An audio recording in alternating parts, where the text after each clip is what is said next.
Recently अगर हम लोग देखते हैं तो काफ़ी सारे हॉस्पिटल्स के एसएमई आईपीओज़ आए हैं, तो अभी एक और एसएमई आईपीओ आया है, एक और हॉस्पिटल का, उस हॉस्पिटल का नाम है सांगनी हॉस्पिटल्स। ये गुजरात में सिचुएटेड है और ये इसके जो 2 हॉस्पिटल हैं आज के दिन जो कि एज़ पर डेटा यहाँ पे लिखा हुआ है, एक तो केशोद में है और एक वेरावल रीजन में गुजरात में, मतलब 2 जगह पर इसके हॉस्पिटल हैं आज के दिन में। ये multi speciality health care provider है, मतलब बहुत सारी सर्विसेज़ प्रोवाइड करता है और रिसेंटली ये मोस्टली सारी सर्विसेज़ प्रोवाइड करता है और जो नहीं करता है उनको जल्दी से जल्दी खोलने की कोशिश ट्राई में कर रहा है, मतलब एक्सपेंड करना चाह रहा है अपने हॉस्पिटल को। और इन्होंने बताया कि इसीलिए हम लोग आईपीओ में पैसा उठाने की कोशिश कर रहे हैं क्योंकि हमें हॉस्पिटल को थोड़ा-सा एक्सपेंड करना है और बड़ा करना है। एज़ पर डेटा यहाँ पे यही लिखा हुआ है और ये जो हॉस्पिटल है ये 4 अगस्त जो आईपीओ है ये लेके आ रहा है, ये जो हॉस्पिटल आईपीओ लेके आ रहा है 4 अगस्त से 8 अगस्त के बीच में आईपीओ खुला हुआ रहेगा।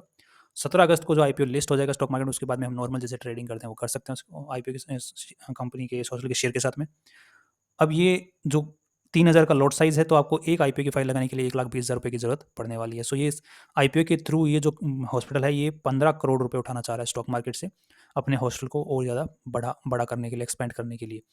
तो अब हमें इस आईपीओ के अंदर अप्लाई करना है कि नहीं करना है, इसकी अगर हम बात करते हैं, तो थोड़े-से हमें कंपनी की जो हॉस्पिटल है, इसके जिस हिसाब से सेल कर रहा है और कितनी कमाई करके दे रहा है, उस हिसाब से हमको थोड़ा-सा देखना पड़ेगा और उसको कंपेयर करके देखना पड़ेगा, जो ऑलरेडी एक्जिस्टिंग हॉस्पिटल्स हैं, जो स्टॉक मार्केट में लिस्टेड है, उनके साथ में।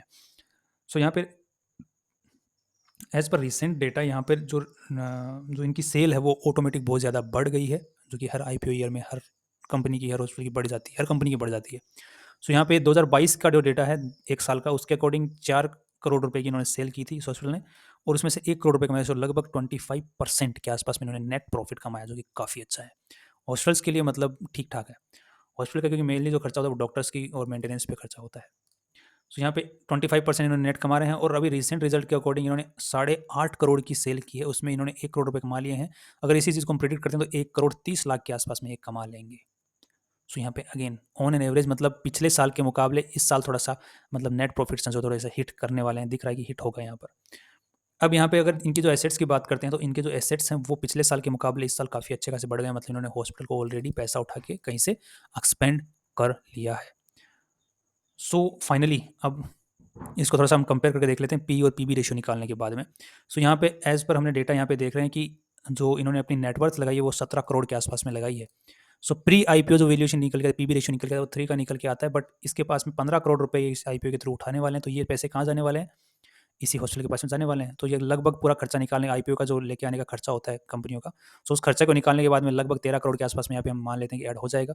तो 30 करोड़ के आसपास में इसका जो है नेटवर्थ हो जाएगी। सो नेटवर्थ के बेसिस के ऊपर हम 55 करोड़ की वैल्यूएशन के ऊपर आईपीओ लेके आ रहे हैं हॉस्टल वाले। मतलब ये हॉस्टल वाले 55 करोड़ रुपए लगा रहे हैं अपने, जिस हिसाब से हमसे पैसे माँग रहे हैं, उस हिसाब से। सो यहाँ पर उस हिसाब से जो पीबी रेशियो निकलेगा 1.8 के आसपास में निकल के आएगा। सो 1.8 का जो पीबी रेशियो है वो अगर एक्जिस्टिंग हॉस्पिटल्स हैं स्टॉक मार्केट में जो लिस्टेड है, उनके साथ में कंपेयर करके देखते हैं, तो यहाँ पे सभी को ये हरा रहा है, मतलब सबसे अच्छी वैल्यू के ऊपर हॉस्पिटल आया है, राइट? अब नेक्स्ट अगर हम देखते हैं कमाई कितनी कर रहा है हॉस्पिटल, तो उसका अगर हमने देखा रिसेंटली कि 25% पिछले साल किया था और इस साल हम लोग लगभग मान के चल रहे हैं कि ये लोग 1 करोड़, मतलब लगभग 12-13% के आसपास में अपनी नेट कमाई करने वाले हैं। सो यहाँ पे रिसेंट रिजल्ट के 1 करोड़ 30 लाख की नेट कमाई करने वाले हैं। उस हिसाब से इनका जो पी रेशियो है वो आ जाएगा 42 का, 42 का, रिसेंट रिजल्ट के अकॉर्डिंग। अगर पिछले साल के अकॉर्डिंग अगर हम रिजल्ट के अकॉर्डिंग निकालते हैं तो पी रेशियो थोड़ा सा ज़्यादा सुधरा हुआ रहेगा।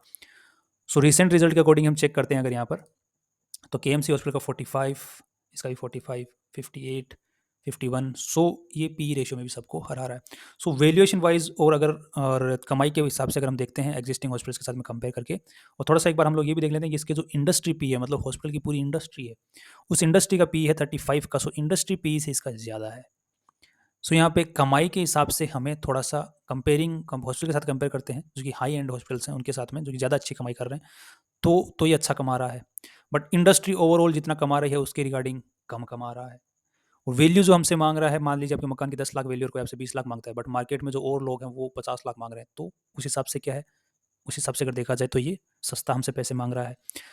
सो वैल्यूएशन वाइज़ तो हम आईपीओ में लगा सकते हैं। बाकी अगर थोड़ा-सा डिपेंड करता है आईपीओ की लिस्टिंग गेन्स का, डिपेंड करता है ट्रेंड के ऊपर कि स्टॉक मार्केट में ट्रेंड्स कैसे चल रहे हैं। वो आपको ट्रेंड कहाँ मिलेगा? ऑफ कोर्स अपने को जीएमपी के ऊपर देखने को मिलता है। जीएमपी कहाँ पे मिलता है? ये रहा। सो अगर हम लोग यहाँ पे डेटा चेक करते हैं, तो अभी हमें यहाँ पे जीएमपी कुछ भी नहीं दिख रहा है, बट क्लोजिंग डेट होती है जो आईपीओ की, उस तक अगर यहाँ पर आपको अबव 40% यहाँ पर देखने को मिलता है जीएमपी, तो हम इसके अंदर अप्लाई कर सकते हैं। अदरवाइज़ मतलब हमें ट्रेंड का बेनिफिट नहीं मिलेगा, मतलब लिस्टिंग गेन्स का बेनिफिट मिलने की उम्मीद कम है।